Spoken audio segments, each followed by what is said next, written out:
Civil services में administrative ethics के अंतर्गत एक टॉपिक दिया हुआ है डायमेंशंस ऑफ एथिक्स। यद्यपि डायमेंशंस ऑफ एथिक्स ये है तो बहुत छोटा, परंतु यदि इस पर चर्चा किया जाए तो हफ्तों का समय चला जाएगा, क्योंकि ये पूरे के पूरे एथिक्स का जो भी डेवलपमेंट होता है बिगनिंग से लेकर के और अब तक जो भी डेवलपमेंट हुआ है नीति शास्त्र में, ये सबको अपने अंतर्गत समाहित करता है।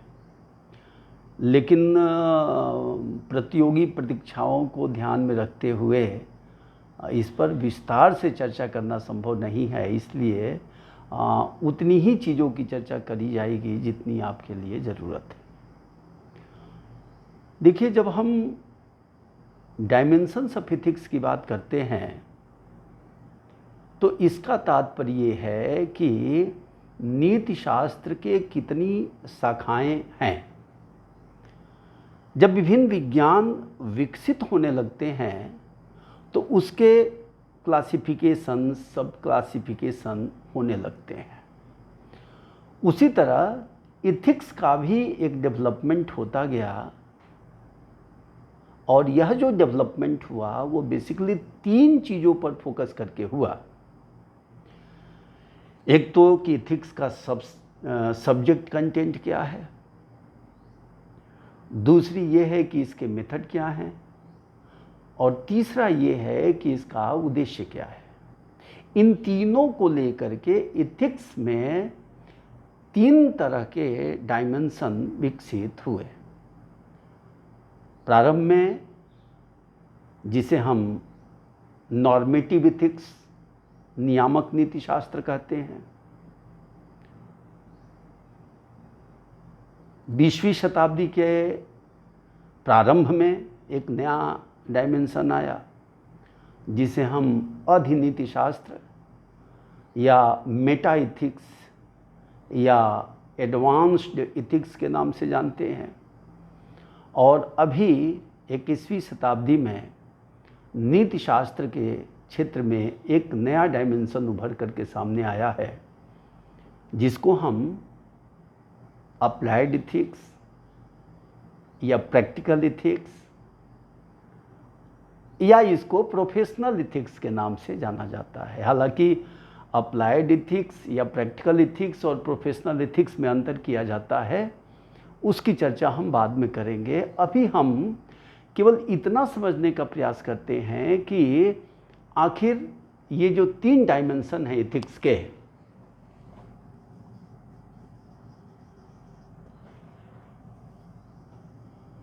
जो पहला डायमेंशन है वो है नॉर्मेटिव एथिक्स। इसको आदर्श मूलक विज्ञान या इसको नियामक नीति शास्त्र भी कहते हैं।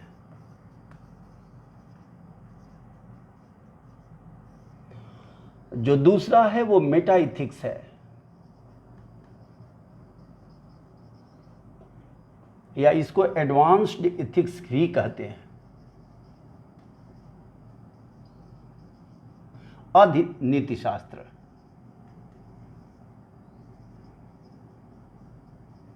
और जो तीसरा डायमेंशन उभर करके सामने आया वो जिसको हम अप्लाइड एथिक्स कहते हैं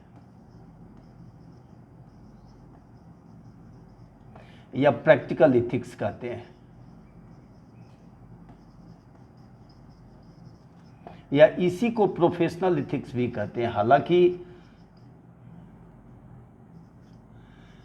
प्रैक्टिकल एथिक्स, अप्लाइड एथिक्स का प्रोफेशनल एथिक्स से अंतर है। हम एक एक करके तीनों पर फोकस करेंगे। देखिए, नॉर्मेटिव एथिक्स की जब हम शुरुआत की बात करते हैं तो मनुष्य समाज में रहता है, और जब व्यक्ति समाज में रहता है तो एक व्यक्ति के आचरण का प्रभाव दूसरे व्यक्ति के आचरण पर पड़ता है। अब यह प्रभाव 2 रूपों में हो सकता है। हम अपने आचरण से दूसरों के अंतर्गत सद्गुणों का विकास कर सकते हैं और हम अपने आचरण से दूसरे के अंतर्गत दुर्गुणों का विकास कर सकते हैं, कुप्रवृत्तियों का विकास कर सकते हैं। जब हम अपने आचरण के माध्यम से दूसरों के अंदर सद्गुणों का विकास करते हैं तो ये बहुत ही अच्छा है व्यक्ति और समाज दोनों के लिए। परंतु जब हम अपने आचरण के माध्यम से दूसरों के अंदर कुप्रवृत्तियों का विकास करते हैं, काम, क्रोध, लोभ, मोह, तो ये न तो हमारे स्वयं के लिए ठीक है और न ही अन्य व्यक्ति और समाज के लिए ठीक है। यही पॉइंट है जहां से नैतिकता का आरंभ होता है। इन्हीं कुप्रवृत्तियों से बचने के लिए समाज के समाज सुधारकों, बुद्धिजीवियों,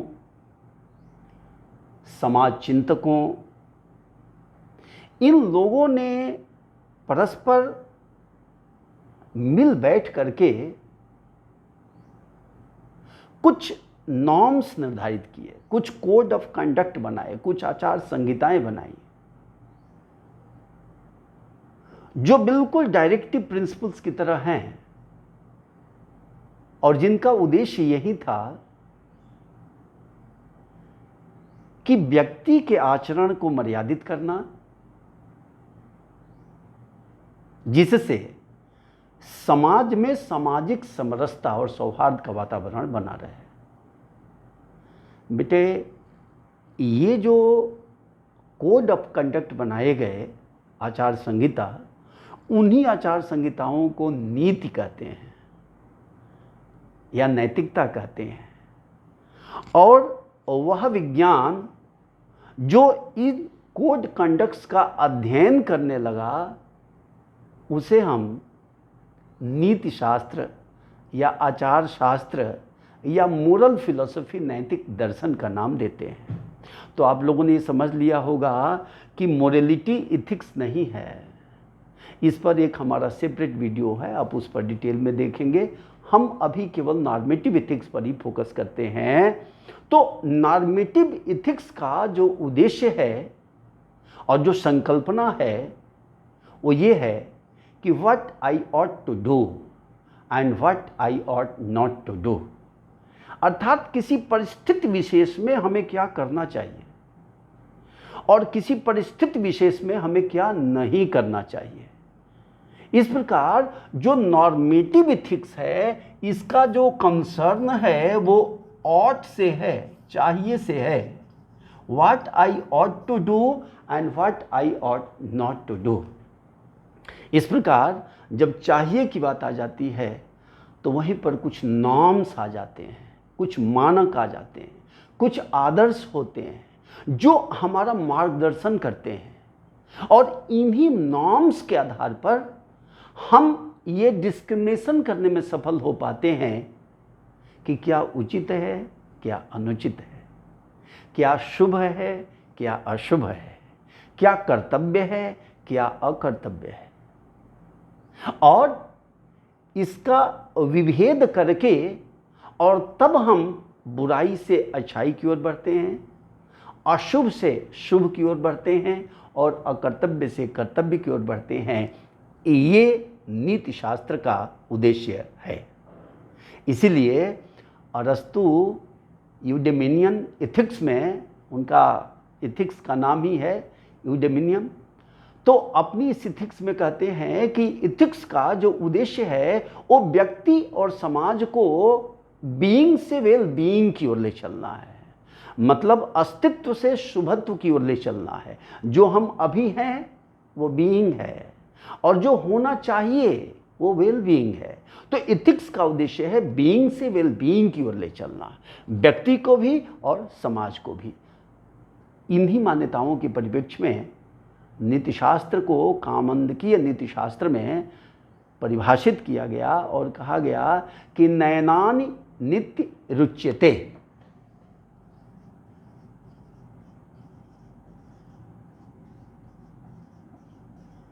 अर्थात नीति शास्त्र नयन व्यापार है। और नयन का मतलब होता है कि कैरी, बियर करना, ले चलना, आगे बढ़ाना। तो इथिक्स क्या है? जो व्यक्ति और समाज को अस्तित्व से शुभत्व की ओर, बुराई से अच्छाई की ओर, अशुभ से शुभ की ओर ले चलने का कार्य करता है। इसीलिए इसकी बात बृहदारण्यक उपनिषद का ऋषि बहुत पहले ही कह दिया कि ओम असदो मां सदगमया, तमसो मां ज्योतिर्गमया, मृत्योर मां अमृतम गमया। अर्थात अंधकार से प्रकाश की ओर, असत्य से सत्य की ओर और मृत्यु से अमरत्व की ओर बढ़ना, ये नीति शास्त्र का मुख्य प्रतिपादित विषय है। इस प्रकार आप ये कह सकते हैं कि ethics is a normative science which carry individual and society both from being to well-being, from disorder to order and from lower level to higher level। जो ethics है वो एक आदर्शमूलक विज्ञान है, और आदर्शमूलक विज्ञान इसलिए है क्योंकि ये मानव आचरण की केवल व्याख्या नहीं करता है कि किस तरह का मानव व्यवहार होता है, क्योंकि जो मानव आचरण का अध्ययन करता है, मानव व्यवहार का अध्ययन करता है, ये साइकोलॉजी का पार्ट हो जाता है। और बिहेवियरल साइकोलॉजी का एक बहुत बड़ा मनोविज्ञान का डायमेंशन है बिहेवियरल साइकोलॉजी। तो जो बिहेवियरल साइकोलॉजी वाले हैं वो इस बात का अध्ययन करते हैं, मानव आचरण का, मानव व्यवहार का। लेकिन जो नीति शास्त्री होते हैं वो मानव आचरण का फैक्चुअल एनालिसिस नहीं करते हैं, तथ्यात्मक अध्ययन नहीं करते हैं, बल्कि मानव आचरण का मूल्यांकन करने के लिए कुछ रूल सेटअप करते हैं, कुछ कोड ऑफ कंडक्ट बनाते हैं, और उन कोड ऑफ कंडक्ट के आधार पर, उन आचार संहिताओं के आधार पर वो आचरण का मूल्यांकन करते हैं कि आपका कौन सा आचरण शुभ है और कौन सा आचरण अशुभ है, आपका कौन सा कार्य कर्तव्य है और कौन सा कार्य अकर्तव्य है।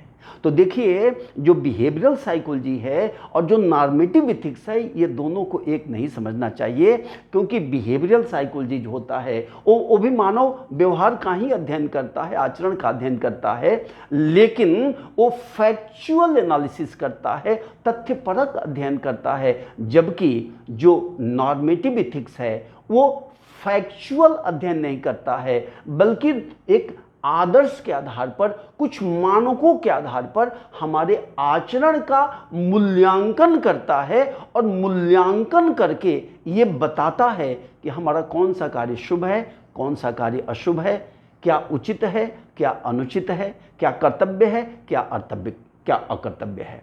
और क्योंकि ये मानकों की बात करता है, स्टैंडर्ड्स की बात करता है, इसीलिए इसको हम आदर्शमूलक नीति शास्त्र या नॉर्मेटिव साइंस भी कहते हैं।